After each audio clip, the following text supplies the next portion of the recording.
मेरा 20 साल का नौकर रामू हमेशा मेरे आगे पीछे घूमता रहता था। मैंने उसे छोटा समझा था, लेकिन एक दिन उसने मुझसे कहा, मालकिन मुझे छोटा समझने की गलती मत कीजिए। उस रात जब मैंने उसे देखा तो मैं आश्चर्यचकित हो गई थी, क्योंकि उस रात रामू ने 20 साल के लड़के की तरह नहीं बल्कि 30 साल के आदमी की तरह मेरा हेलो दोस्तों, आज की इस अनोखी कहानी में आप सभी का स्वागत है। जब से रामू मेरे पास सोने लगा था, तब से मेरे शरीर में बदलाव आने लगे थे। मुझे लगा था कि रामू छोटा है और उसे कुछ समझ नहीं आता होगा, लेकिन धीरे धीरे उसके असली रंग मुझे दिखने लगे। मैंने कभी सोचा भी नहीं था कि 20 साल का लड़का मेरी तरह की 40 साल की महिला को इतना सुख दे सकता है। रामू 20 साल का था। उसे मैं गांव से अपने घर काम के लिए लाई थी। मेरे घर में सिर्फ मैं और मेरा 1 साल का बेटा था। जब मैं काम पर जाती थी तो रामू मेरे बच्चे की देखभाल करता और वो मेरे घर में ही रहता था। मैं बिना शादी के माँ बन गई थी।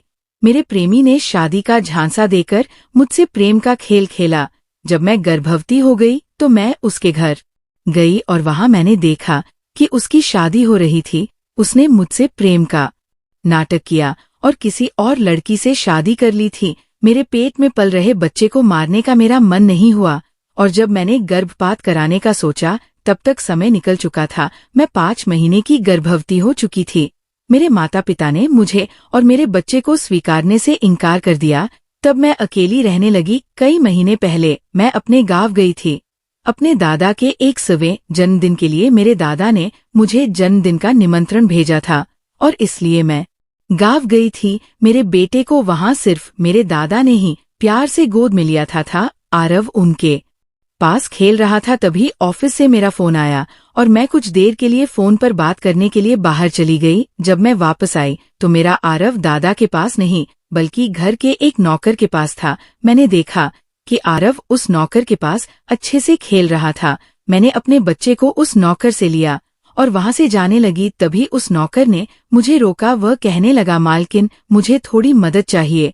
मुझे पैसे की नहीं बल्कि काम की जरूरत है। उसने अपना परिचय दिया और कहा, मैं रामू हूँ। मैं इस घर में गाय भैंस के घोष आली की सफाई का काम करता था, लेकिन अब बड़े साहब गाय भैंस बेचने की बात कर रहे हैं। अगर आपके पास कोई काम हो तो दीजिए, मुझे काम की बहुत जरूरत है। मेरे माता पिता भी मजदूरी करते हैं, मुझे काम की बहुत जरूरत है।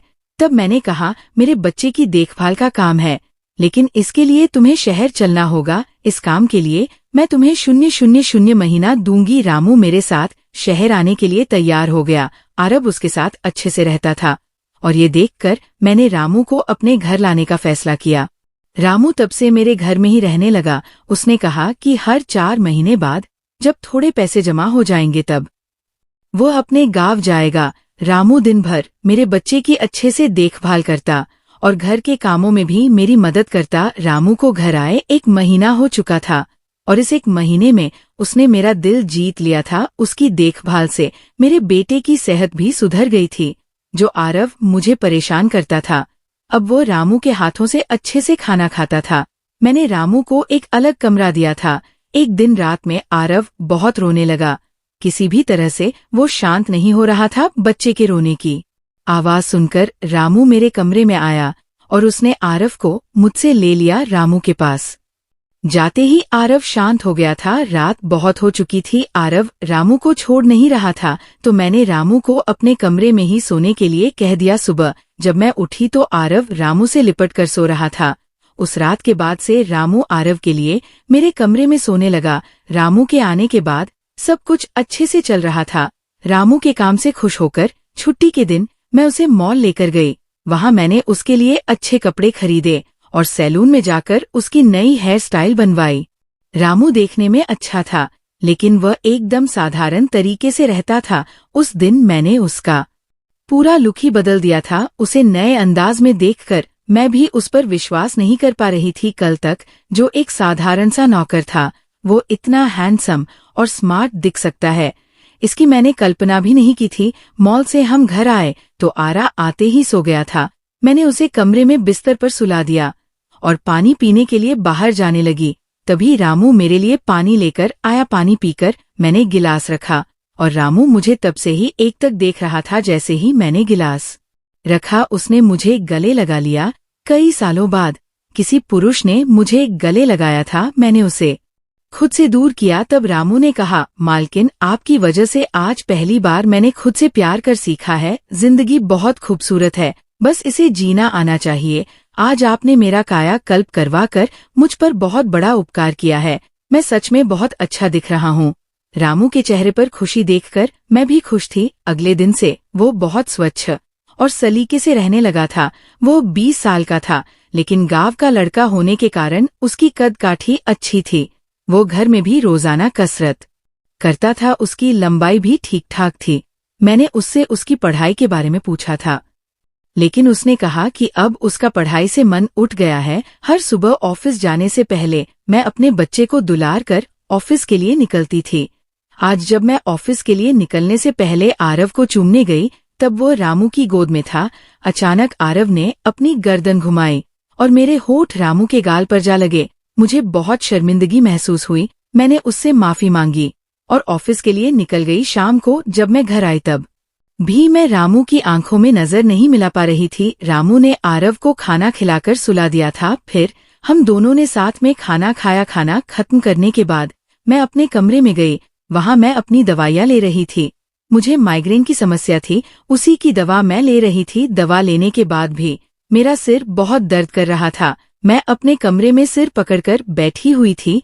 कुछ देर बाद रामू कमरे में आया। मुझे इस हाल में देखकर उसने पूछा कि क्या हुआ। जैसे ही उसे पता चला कि मेरा सिर दर्द कर रहा है, उसने मेरे सिर की मालिश शुरू कर दी। रामू की मालिश से मुझे आराम मिल रहा था। धीरे धीरे मुझे गहरी नींद आने लगी। उस रात मुझे बहुत अच्छी नींद आई थी। अगले दिन हमारे ऑफिस में ट्रेडिशनल डे का फंक्शन था और इसके लिए मैंने गुजराती लुक अपनाने का फैसला किया। मैंने घाघरा पहन लिया था, लेकिन स्कर्ट का नॉट बांधने में मुझे दिक्कत हो रही थी।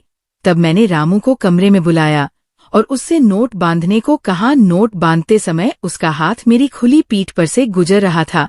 मैंने उसे छोटा समझा था, इसलिए मैंने उसे ये काम करने के लिए कहा था। मेरे पास और कोई विकल्प भी नहीं था। तैयार होकर जब मैं जाने लगी तो रामू ने मुझे रोका और अंदर से काजल लेकर आया। उसने मेरे कान के पीछे काजल लगाया और कहा, मालकिन, अब आपको किसी की नजर नहीं लगेगी। आप बहुत सुंदर लग रही हैं। उसकी बात सुनकर मैं हंसी और चलने लगी। उस दिन शाम को जब मैं घर आई तो मेरे साथ मेरी एक सहेली और उसका प्रेमी भी आया। रामू ने आज बहुत अच्छा खाना बनाया था। मेरी सहेली प्रिया 4-5 दिन मेरे घर रुकने वाली थी। अगले 3 दिन उसका प्रेमी भी मेरे घर पर था। अगले दिन रात को रामू ने खाना बनाया और प्रिया और उसके प्रेमी को खाने के लिए बुलाया, लेकिन वे दोनों कमरे में ही ड्रिंक कर रहे थे। प्रिया तो बहुत ज्यादा पी चुकी थी। वो खाना खाए बिना ही सो गई। उसका प्रेमी रोहन हमारे साथ खाना खाने बैठा। उसने कहा, प्राची, तुम प्रिया से भी ज्यादा सुंदर हो। रोहन के बोलते ही रामू उसे गुस्से से देख रहा था। खाना खत्म करने के बाद रोहन अपने कमरे में चला गया। उसके जाते ही रामू मुझसे कहने लगा, मालकिन, आपके ये कैसे दोस्त हैं? मुझ उस आदमी की बात बिल्कुल भी अच्छी नहीं लगी। तब मैंने रामू से कहा, मैं तुझे घर के सदस्य की तरह मानती हूँ। इसका ये मतलब नहीं कि तू मेरे मेहमानों से कुछ भी कहे। तेरा काम है आए हुए मेहमानों की सेवा करना, इसलिए तू सिर्फ वही कर। बाकी मुझे कुछ सिखाने की जरूरत नहीं। रामू को डांट कर मैं अपने कमरे में चली गई। मैंने उसे डांट दिया था, फिर भी वह मेरे लिए पानी लेकर आया। तब मैंने अपनी दवा ली और पानी पीकर सो गई। आज रामू मेरे कमरे में सोने नहीं आया था, ऐसा मुझे लगा, लेकिन सुबह जब मेरी आँख खुली तो मैंने उसे अपने बगल में पाया। सुबह मेरी आँख खुली तो मेरे सामने प्रिया थी। वह बहुत गुस्से में लग रही थी। रामू को मेरे सामने लाया गया। उसके हाथ में प्रिया की ओढ़नी बंधी हुई थी। प्रिया ने कहा, तुम्हारे इस देहाती नौकर ने मेरे प्रेमी का हाथ तोड़ दिया है। रामू बस सिर हिलाता रहा और बोला, मालकिन, मैंने कुछ भी नहीं किया। रात को रोहन साहब नशे में थे, तभी उनका संतुलन बिगड़ गया होगा और वे गिर गए होंगे। रामू भला रोहन साहब पर हाथ क्यों उठाएगा? प्रिया अब भी नशे में लग रही थी, ऐसा मुझे लगा। रामू ने मेरे लिए उन दोनों से माफी मांगी। प्रिया और रोहन तभी वहां से चले गए। रामू मुझसे भी माफी मांगने लगा। मुझे पता था कि उसने कुछ नहीं किया था। आज मैंने छुट्टी ली थी क्योंकि कई दिनों से मैं बहुत व्यस्त थी। आज सोचा कि खुद के लिए थोड़ा समय निकालूं। नाश्ता करने के बाद मैं फिर से 1 घंटे के लिए सो गई। आरव भी मेरे साथ सो गया था। उठने के बाद मुझे 1 कप चाय की जरूरत महसूस हुई। मैं रामू को चाय बनाने के लिए पुकार रही थी, लेकिन उसकी तरफ से कोई जवाब नहीं आ रहा था। उसे ढूंढते ढूंढते मैं उसके कमरे में गई। वहां जाकर देखा कि रामू अभी अभी नहाकर बाथरूम से बाहर आया था। उसने शर्ट नहीं पहनी थी। मैंने पहली बार उसे इस तरह देखा। रामू का शरीर बेहद मजबूत था। उसका शरीर किसी योद्धा की तरह दिख रहा था। मैं उसे टकटकी लगाकर देख रही थी। मुझे उस वक्त कोई होश नहीं था। कई सालों बाद मैं किसी जवान पुरुष को इस तरह बिना कपड़ों के देख रही थी। मैं उसे टकटकी लगाए देख रही थी। तभी रामू ने मुझे आवाज दी। वह मेरे सामने शर्ट पहनकर खड़ा था। फिर भी मैं अपनी सुध बुद्ध खोए उसे देख रही थी। उसने मेरी आंखों के सामने छुटकी बजाई। तब मैं होश में आई और उससे कहा कि मेरे लिए चाय बना दे। आज घर में ही थोड़ा खुद का स्किन केयर करने का सोचा, इसलिए दोपहर के समय में अपने कमरे में अपना पार्लर चलाने लगी। उस समय मैंने शॉर्ट्स और गाउन पहन रखा था और मैं अपने पैरों का वैक्सिंग कर रही थी। वैक्सिंग करते समय गलती से मैंने थोड़ा ज्यादा गर्म वैक्स अपने पैर पर लगा लिया, जिससे जलन हुई और मेरे मुंह से तेज आवाज निकल गई। मेरी आवाज सुनकर रामू दौड़ता हुआ मेरे कमरे में आया। उसने मेरे जले हुए पैर को देखा। उसने मेरे पैर से गर्म वैक्स हटाया और वहां क्रीम लगा दी। उसके हाथ बार बार मेरे पैर पर अनजाने में फिर रहे थे और उस वक्त मेरे मन में जो भावनाएं उत्पन्न हो रही थी उन्हें व्यक्त करना मेरे लिए मुश्किल हो रहा था। रामू की नजर मुझ पर पड़ते ही मैं दर्द से करा उठी। मुझे इस हालत में देखकर उसने कहा, भाई साहब अब आप बस आराम से लेट जाइए। आपको जो भी करना है मुझे बताइए, मैं आपकी मदद कर दूंगा। मैंने उसे मेरे दूसरे पैर का वैक्सिंग करने को कहा। रामू ने जैसा मैंने बताया वैसा ही किया। उसने मेरे चेहरे की मसाज भी कर दी। उसके स्पर्श से मुझे बहुत आराम मिला। आज का छुट्टी का दिन मेरे लिए आरामदायक बीता। रामू में हर गुण भरा हुआ था। वह किसी भी काम में पीछे नहीं था। आज रात मैंने उसे मेरे कमरे में सोने के लिए मना कर दिया। दिन भर मैं घर में नहीं होती। कम से कम रात को तो मुझे मेरे बच्चे के साथ अकेले समय बिताना चाहिए। हर बार रामू का आना मुझे पसंद नहीं था, इसलिए मैंने उसे कमरे में सोने के लिए मना कर दिया। इस तरह दिन बीतने लगे। कुछ दिनों तक रामू के बिना आज रात को सो नहीं पाता था, लेकिन धीरे धीरे उसने रोना बंद कर दिया। मुझे अपने अंदर कुछ बदलाव महसूस होने लगे थे। सुबह उठते ही मेरा शरीर बहुत दुखने लगता था। अचानक ये सब क्यों हो रहा है समझ नहीं आ रहा था। कुछ दिनों में मेरी शारीरिक पीड़ा इतनी बढ़ गई कि मुझे बिस्तर से उठने की भी इच्छा नहीं होती थी। तब मैंने ऑफिस से 1 हफ्ते की छुट्टी ले ली। कुछ दिनों आराम किया, शायद थोड़ा ठीक हो जाऊं। अब पूरा वक्त आरव रामू के साथ रहता था। जब उसे भूख लगती तो वो बीच बीच में मेरे पास आ जाता। आज मैं अपनी कमर पकड़कर बैठी थी। रात को रामू पानी लेकर मेरे कमरे में आया। मेरी कमर पर हाथ देखकर उसने समझ लिया कि मुझे बहुत तकलीफ हो रही है। रामू ने कहा, भाई साहब अगर आपको कोई आपत्ति ना हो तो मैं आपकी कमर की मालिश कर देता हूँ। मेरी कमर इतनी दुख रही थी कि मैंने उसकी मालिश के लिए हाँ कर दी, लेकिन उससे पहले मैंने अपने कमरे की लाइट बंद कर दी।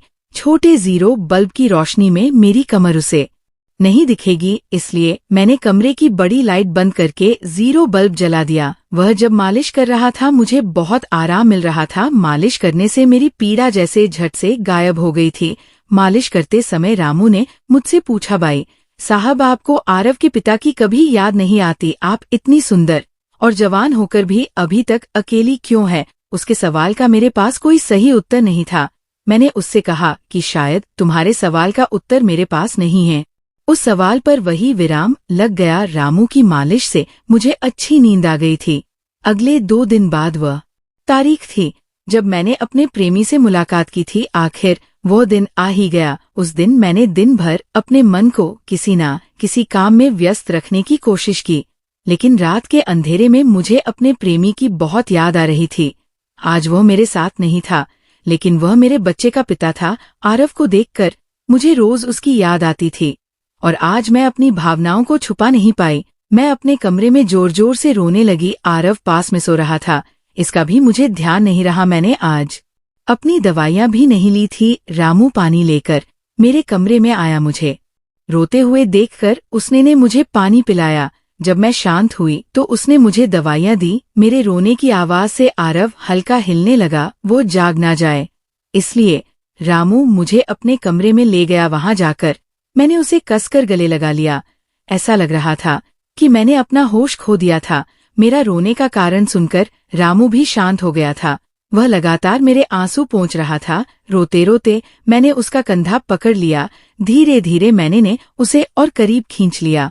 मैंने उससे कहा, रामू आज की रात मैं तुम्हारे साथ बिताना चाहती हूँ। तब रामू ने कहा, भाई साहब मैं अभी छोटा हूँ, मुझे कुछ भी नहीं आएगा। उसकी बात सुनकर मैंने उसे और पास खींच लिया। उस रात मैं उसके कमरे में थी, लेकिन सुबह जब मैं उठी तो वह मेरे पास नहीं था। उसकी शर्ट वहीं पड़ी हुई थी। जब मैं बाहर गई तो मैंने देखा कि रामू मेरे बच्चे को दूध और बिस्किट खिला रहा था। मुझे आरव का ख्याल नहीं आया था, लेकिन रामू ने नहीं भुलाया। उसने हम दोनों माँ बेटे को खुश कर दिया था। रात की थकान के बाद मैं सुबह देर से उठी थी। दिन भर रामू ने मुझसे नजरें नहीं मिलाई। आज प्रिया मुझसे मिलने घर आई थी। वह रामू की तरफ देख भी नहीं रही थी। रामू ने उसे पानी दिया और कमरे से बाहर चला गया। थोड़ी देर बातें करने के बाद प्रिया जाने लगी। जाते समय उसने मुझसे कहा, जितनी जल्दी हो सके अपने नौकर को यहाँ से निकाल दो। वह दिखने में जितना मासूम लगता है उतना है नहीं। उसकी बात का मैंने खास ध्यान नहीं दिया। रोज की तरह रात को खाना खाने के बाद रामू ने मुझे पानी का गिलास मेरे कमरे में लाकर दिया और उसने आरव को भी सुला दिया था। आरव आज बाहर हॉल में झूले में सो रहा था। रामू उसकी देखभाल कर रहा था। मैंने अपने कमरे की लाइट बंद कर दी और सो गई। कुछ समय बाद मुझे आरव की आवाज सुनाई दी। उसकी आवाज से मेरी नींद खुली। मैं उठने वाली थी कि तभी उसकी रोने की आवाज बंद हो गई। कुछ समय बाद मुझे अपने कमरे का दरवाजा खुलने की आवाज सुनाई दी। मैं चुपचाप सब देख रही थी। रामू मेरे कमरे में आया था। उसने मेरे पास आकर ये देखने की कोशिश की कि मैं सो रही हूँ या नहीं, और फिर उसने मेरा मोबाइल उठाया। उसकी वो खोजबीन देखकर मैंने जल्दी से कमरे की लाइट ऑन कर दी। मुझे जागता हुआ देखकर वो चौंक गया। मैंने उसके हाथ से अपना मोबाइल छीन लिया। मैंने उससे कहा, रामू ये सब क्या चल रहा है? तुम इस वक्त यहाँ क्या कर रहे हो? वो कुछ नहीं कहकर वहां से जाने लगा, लेकिन मैंने उसे इतनी आसानी से छोड़ने का इरादा नहीं किया था। मैंने उसे उसका वीडियो दिखाया जिसमें वह प्रिया के बॉयफ्रेंड पर हाथ उठा रहा था। उस दिन रोहन के मोबाइल का कैमरा गलती से चालू रह गया था और उसमें उनकी हाथापाई रिकॉर्ड हो गई थी। सुबह जब प्रिया मुझसे मिलने आई थी तब उसने मुझे वो वीडियो दिखाया था और तब से मैं रामू पर नजर रख रही थी। रामू तुमने झूठ क्यों बोला? तुमने रोहन पर हाथ क्यों उठाया? तब उसने कहा, जो भी आप पर बुरी नजर डालेगा उसके साथ मैं यही करूंगा। मालकिन, उस रात जब रोहन नशे में था वह आपके कमरे में आया था। वो आपके साथ कुछ गलत करने की कोशिश कर रहा था और इसलिए मैंने उस पर हाथ उठाया। रामू की बात सुनकर मैंने कहा, ठीक है मैं तुम्हारी बात मानती हूँ, लेकिन तुम मुझे नींद की दवा क्यों दे रहे थे? आज मैंने तुम्हें मेरे पानी में दवा मिलाते हुए देखा है। तुम्हारी नजर मुझ पर थी और तुम जो चाहते थे वह मैंने तुम्हें दे दिया है। अब अपना हिसाब करो और गाँव निकलो। मेरी बात सुनकर रामू बोला, मालकिन आप जैसा सोच रही हैं वैसा कुछ भी नहीं हुआ है। कल रात मैंने आपके साथ कुछ भी गलत नहीं किया। मैंने आपके पानी में नींद की दवा मिलाई थी जिससे आप मेरे पास आते ही सो गई थी और मुझे आपके साथ कुछ भी गलत नहीं करना था। कुछ दिन पहले मैंने आपको रात में फोन पर बात करते हुए देखा था। मैंने आपकी बातें सुनी थी। आप फिर से अपने उस प्रेमी से मिलने की तैयारी कर रही थी। आपकी मुलाकात आपके ही घर में तय हुई थी। मुझे ये सब पता था। आप उससे ना मिले इसलिए मैं आपको रात में नींद की दवा दे रहा था। वह व्यक्ति अब भी आपको धोखा दे रहा है। वह आपसे झूठ बोल रहा है। वो आपके बच्चे को आपसे छीनने के लिए आपके करीब आ रहा है। उसकी पत्नी को बच्चा नहीं हो सकता इसलिए वो आपके पास आ रहा है। उसने अपनी पत्नी को तलाक नहीं दिया है। वो आपसे झूठ बोल रहा है। रामू तुम हो कौन? तुम्हें ये सारी जानकारी कैसे मिली? तब उसने कहा, आपके बाबा साहिब ने मुझे आपका फोटो दिखाया था। मुझे आप पहली नजर में ही अच्छी लगी थी, लेकिन बाबा साहिब ने ये भी कहा था कि आप शादी के खिलाफ है। तब मैंने उनके साथ मिलकर ये प्लान बनाया। आपके दिल में अपनी जगह बनाने के लिए मैं यहाँ आया था, लेकिन यहाँ आने के बाद मैंने देखा कि बहुत से लोग आप पर बुरी नजर रखते हैं। इसलिए मैंने आपकी सुरक्षा करनी शुरू कर दी। रामू 20 साल का नहीं था, मेरा पहला शक सही निकला। वो 30 साल का था और एक अच्छी नौकरी पर था। उसने मेरे प्यार के लिए इतनी मेहनत की थी। रामू ने मेरे प्रेमी के बारे में जो भी कहा था वो सब सच था। रामू ने मेरे प्रेमी की सारी जानकारी सही निकाली थी। रामू जैसा ईमानदार पति और मेरे बच्चे का पिता मिलना मेरे लिए बहुत बड़ी बात थी। मैं अपने प्रेमी के धोखे के जाल में फंसने से बच गई थी। आज मैं विक्रांत उर्फ रामू के साथ बहुत खुश हूँ। वह मुझसे और मेरे बच्चे से बहुत प्यार करता है। मेरे बाबा साहिब की वजह से आज मेरा परिवार शुरू हुआ। मुझे रामू जैसा पति मिला, ये मेरा सौभाग्य था। दोस्तों, जो आपसे सच्चा प्यार करता है वह किसी भी कठिनाई में आपका साथ नहीं छोड़ता। रिश्ते निभाने वाले को किसी वजह की जरूरत नहीं होती और रिश्ते तोड़ने वालों के लिए एक बहाना भी काफी होता है। तो दोस्तों, ये थी हमारी आज की छोटी सी कहानी। आपको ये कहानी कैसी लगी कमेंट करके जरूर बताएं। अगर आप ऐसी ही और भी इंटरेस्टिंग कहानियां सुनना चाहते हो तो चैनल को सब्सक्राइब जरूर कर ले और बेल नोटिफिकेशन ऑन कर ले ताकि आपको मेरी आने वाली हर वीडियो समय सिर मिल सके। कल मिलेंगे एक और वीडियो के साथ। धन्यवाद।